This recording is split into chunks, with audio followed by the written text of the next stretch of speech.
When it comes to this offseason, much of the attention has been placed on what the Lions should do about adding another edge rusher opposite of Aiden Hutchinson. But there's another situation that deserves attention, and it's centering around a young star and whether or not he should get an extension. We're going to talk about it, so stay tuned. What are we? What makes us what we are and what we're going to be? It's grit. It's what we started with last year, guys. Doesn't matter if you have one ass cheek and 3 toes. I will beat your ass. Can definitely compete with the big dogs. 10-5 end zone touchdown Detroit Lions. You guys are unbelievable, man. I'm telling you. We are driven by Detroit. Hello, Detroit Lions friends, fans, and family members. Welcome on back to yet another episode of MCM Motor City Mania. I'm your host, David T. Pike, and as always, we're diving on in. So, folks, for this episode today, I wanted to talk about this because I recently saw an opinion piece that had been released by Lions beat writer Dave Burkett.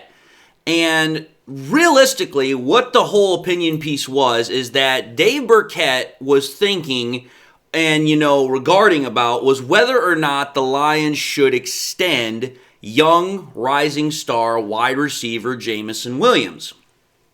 Now, I'm not talking about in totality. I'm talking about this year.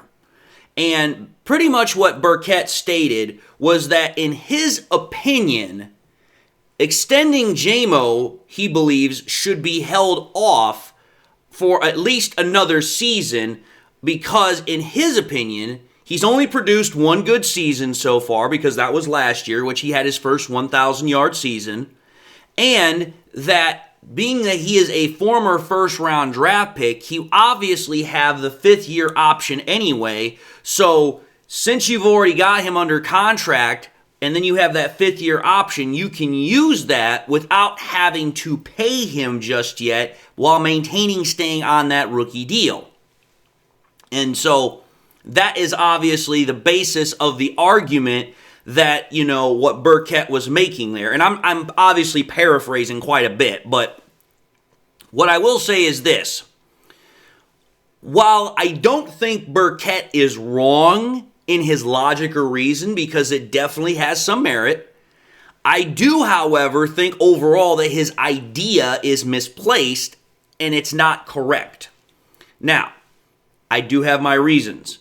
I'm not just saying this off the cuff and, not going to supply some sort of reasoning as to why I think that this should, obviously be the opposite of what Burkett is offering. My opinion is that the Lions should be looking to extend JMO sooner rather than later. And I will explain in intricate detail as to why that's the case. So, first and foremost, let's take a look-see at the first reason as to what I have as why the Lions should extend JMO as soon as possible. Reason number one. Let's just get it out of the way and call for what it is. JMO is a weapon and a wide receiver of exceptionally rare quality. This is a guy that has proven on more than one occasion he is an absolute home run hitter on any damn play he has the ball in his hands. And you have to think about it. You can talk about wide receivers in the league and you can say, oh, well, this guy's a great wide receiver. This guy and his quarterback, they make great plays, blah, blah, blah, blah, blah. Okay, that's one aspect of being a wide receiver. But when you talk about guys like JMO and they're being home run hitters, it's like, listen, on any given play, if the ball gets into JMO's hands, there is a chance he can take it all the way. That is just how damn prolific, electric of a player he is. And the Lions actually have two of those guys in JMO and also Jahmyr Gibbs.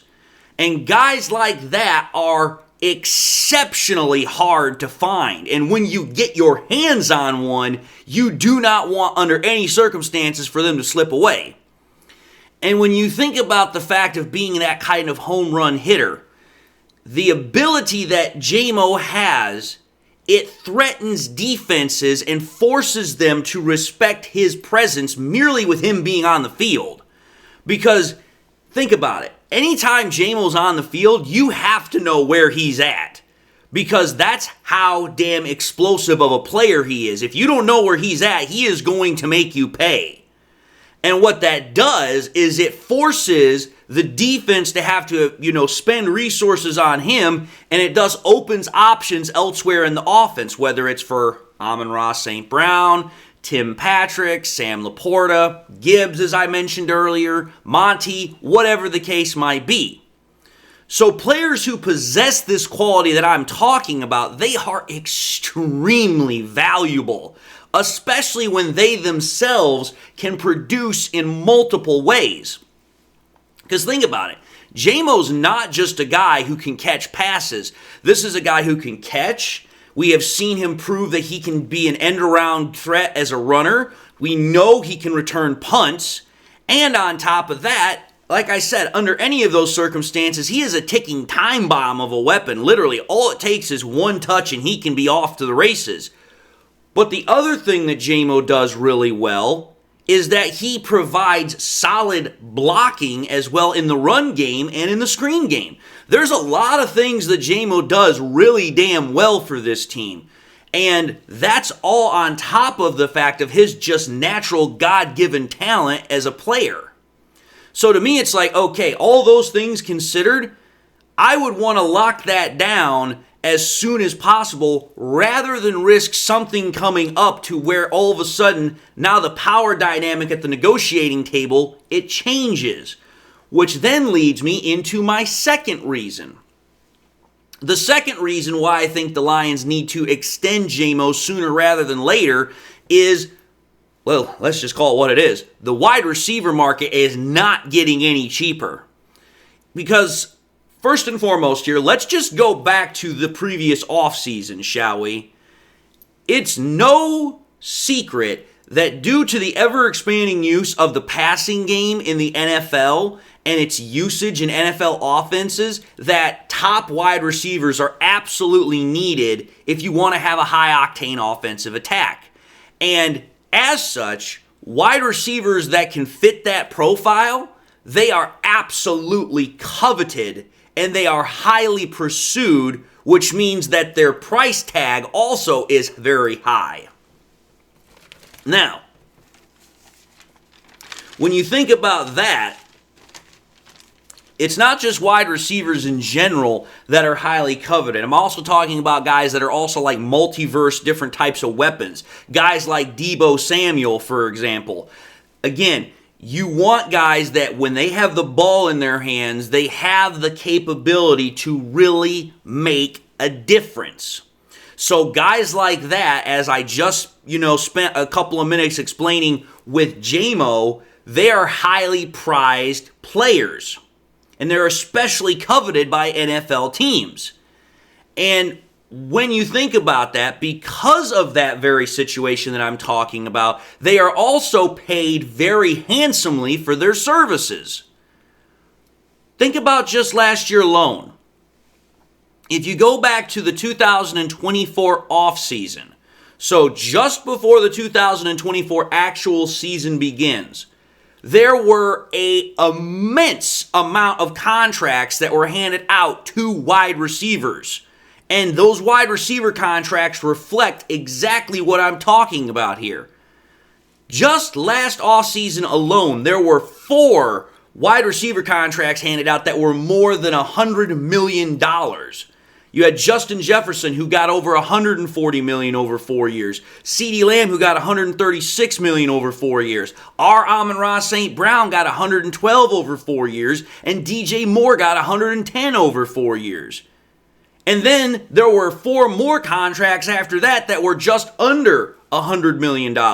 A.J. Brown got 96 over 3. Jaden Waddle got freaking 84.75 over 3. Devonta Smith got 75 mil over 3. And Nico Collins got 72 over 3 mil over 3 years. When you think about that, that right there ought to tell you something. the wide receiver market, it's getting more and more expensive. Now, don't get me wrong. Those names obviously were deserving of those contracts. And I know the obvious thing to point out here is that J-Mo currently does not have the overall statistical production that most of the wide receivers I just mentioned have, especially in comparison to guys like Jefferson, Lamb, St. Brown, A.J. Brown, and obviously, DJ Moore. However, though, one of the wide receivers I did mention does provide a strong example and case study as to why the Lions should extend J-Mo, and that actually is Nico Collins. Because again, prior to Nico getting his contract extension this previous offseason, he'd only had one 1,000-yard season, which was in 2023. Prior to that, he had 2 years where he had sub-500-yard seasons. Now, I know that's more than what J-Mo has had, but the precedent is still the same. 2 subpar seasons to start, and then having a 1,000-yard season, and then he gets himself a nice contract extension. Now, granted, it's not a massive one, but it's still a very modest one. You get $72 million over 3 years, I don't think anybody's going to be sneezing at that. That's a substantial pay raise. But what I'm trying to get at here is to explain you this. 1, it's not without precedent. 2, if you sign guys sooner, you typically will get them for cheaper than if you try to wait until the last damn minute to sign them, and now you're fighting against the other teams and other agents that have negotiated and now reset the market value. Because I also want to point this out when it comes to this whole issue. Take a look at what Brad Holmes has done over the year that we just talked about, 2024. Brad Holmes showed in the 2024 offseason, so before this previous season started, he showed a willingness, in fact, I would dare say a plan to want to sign players to extensions prior to their current contracts finishing. Because think about it. Who all did he sign? He extended Jared Goff. He extended Penei Sewell. He extended Amon-Ra St. Brown. He extended Aleem McNeil and extended Taylor Decker. You take a look at all those guys, they currently had 1 year left on their current deal, or they had a year left plus had the freaking, 5th year option, as was the case with Penei Sewell, but their time was running short. But Brad Holmes locked all of those guys down as quickly as possible. And by knocking them out early in most of the cases, he was able to get those guys at below value of what the current other top earners are making. Because think about it. He knocked out most of those guys' contracts almost, at the very beginning of the offseason. So by the time the other teams got around to signing their players, he had already set the market value. He wasn't having to fight with somebody else setting it. I believe that Brad Holmes is going to want to do the same thing with Jameson Williams because J-Mo is currently in a position where it's like, okay, obviously you won't offer him a top market contract because he's only had 1 season, but you would want to offer him something that is a modest contract, much like a Nico Collins contract, that is going to express that, okay, we are interested in maintaining you, we are interested in keeping you, but we're not going to give you the farm just yet. And if you think about it, this makes total sense because take a look at what the freaking organization has said about J-Mo. Goff, Campbell, Holmes, they've all expressed repeatedly in the freaking confidence they have in, J-Mo's abilities, his talent, high work ethic, and his great team attitude. So my point is, if you sign J-Mo early, you would be making it a cost-saving move that has precedence, and it is something that freaking, Brad Holmes has done before. So there's that. But then there's the third reason why I think this is a smart move to get J-Mo under contract sooner rather than later. It would be foolish to think that, somehow, some way, J-Mo's production is not going to increase in 2025. You'd be absolutely insane to think that's not going to happen. Because again, let's think about it. Once J-Mo became the full-time starter this previous year, 2024, there was an obvious difference not only in his production, also in his usage, and also in how the offense played in terms of its explosiveness itself. Because think about it.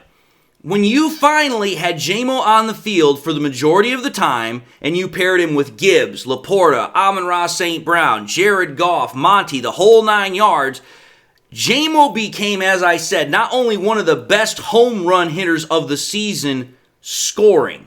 Because I'm not 100% certain on this, but I'm almost pretty confident that most, if not all of the touchdowns that freaking J-Mo had receiving were gains of 50 plus yards or more. So that right there ought to tell you something. This is a guy that obviously has the ability to impact an offensive game plan and thus an opposing defensive game plan very well, which means something very much right off the bat. As an offensive coordinator, I'm going to obviously want to exploit that even more so. And here's the reason why. I just mentioned it. When you got a guy who can literally go the distance anytime he has the ball in his hands, and thus you also were able to increase the availability and also the explosiveness of the deep passing game, you're going to want to use that as much as possible. And here's the reason I know this. Let's take a look at some stats here. Take a look at Jared Goff's deep passing stats from last year. You're going to take a look at this. Take a look at the number of completions that Jared Goff had of 20 plus yards, 30 plus yards, 40 plus yards, and 50 plus yards.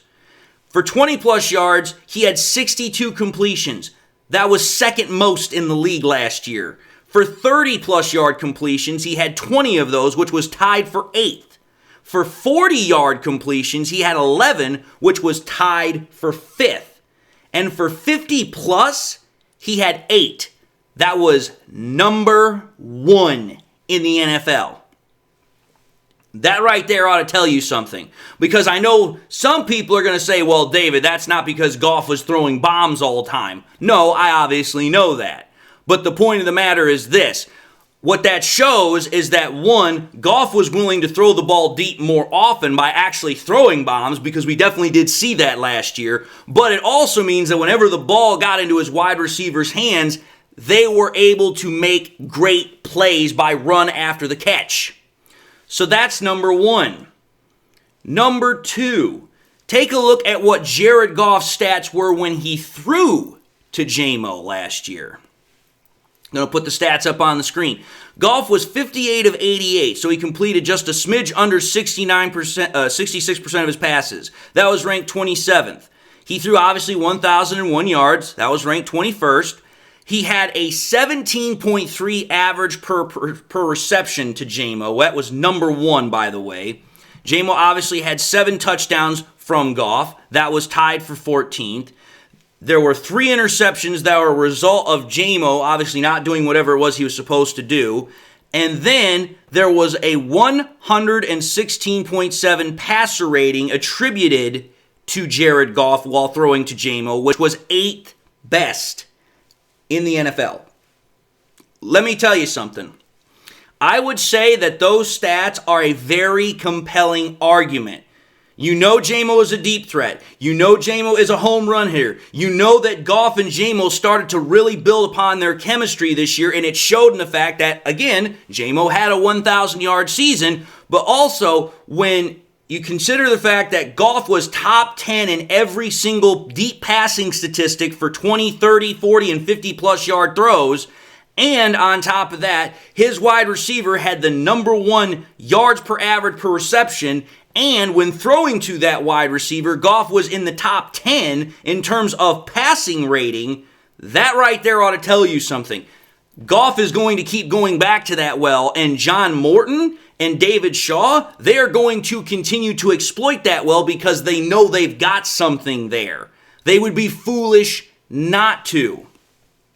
So when you consider all of my arguments here, I truly believe that with Goff entering his prime, J-Mo is obviously going to be hungry to prove more of his doubters wrong by having yet another great season. I think Goff will make sure, along with Morton, along with Shaw, that J-Mo will have every chance to expand upon his 2024 campaign, and I believe there's a strong chance that he will.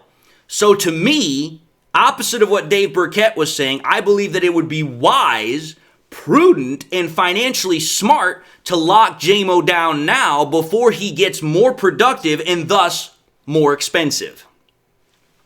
That's my argument.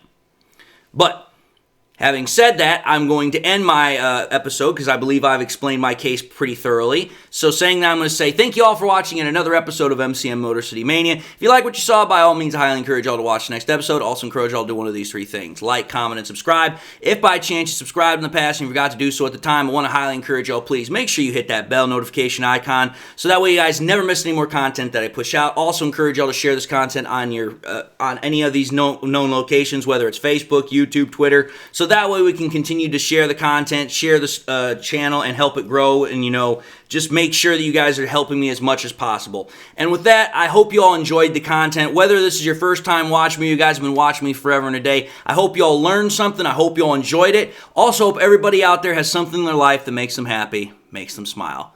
God bless, my friends. And until the next time we meet, I'll see you all in the next episode.